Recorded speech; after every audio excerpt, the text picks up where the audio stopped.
หรือเปล่าอาบน้ำถูสบู่กันบ้างหรือเปล่า ไม่กี่หลังพี่มา ขี่หลังพี่ปอนเลยอ้วนเร็วฟาร์มเฮาส์เรียกฟาร์มเฮาส์ลงมาหน่อยเลยอุ้ยท้องฟ้าสวยมาก โดนเรียกตามเขาลงมาหน่อย เอาไปแล้ว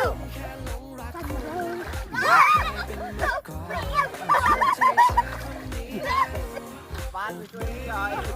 ฉันโดนขังอุ้ยตีนใครนะ ไข่กู อุ้ยอุ้ยอุ้ยอุ้ยอุ้ย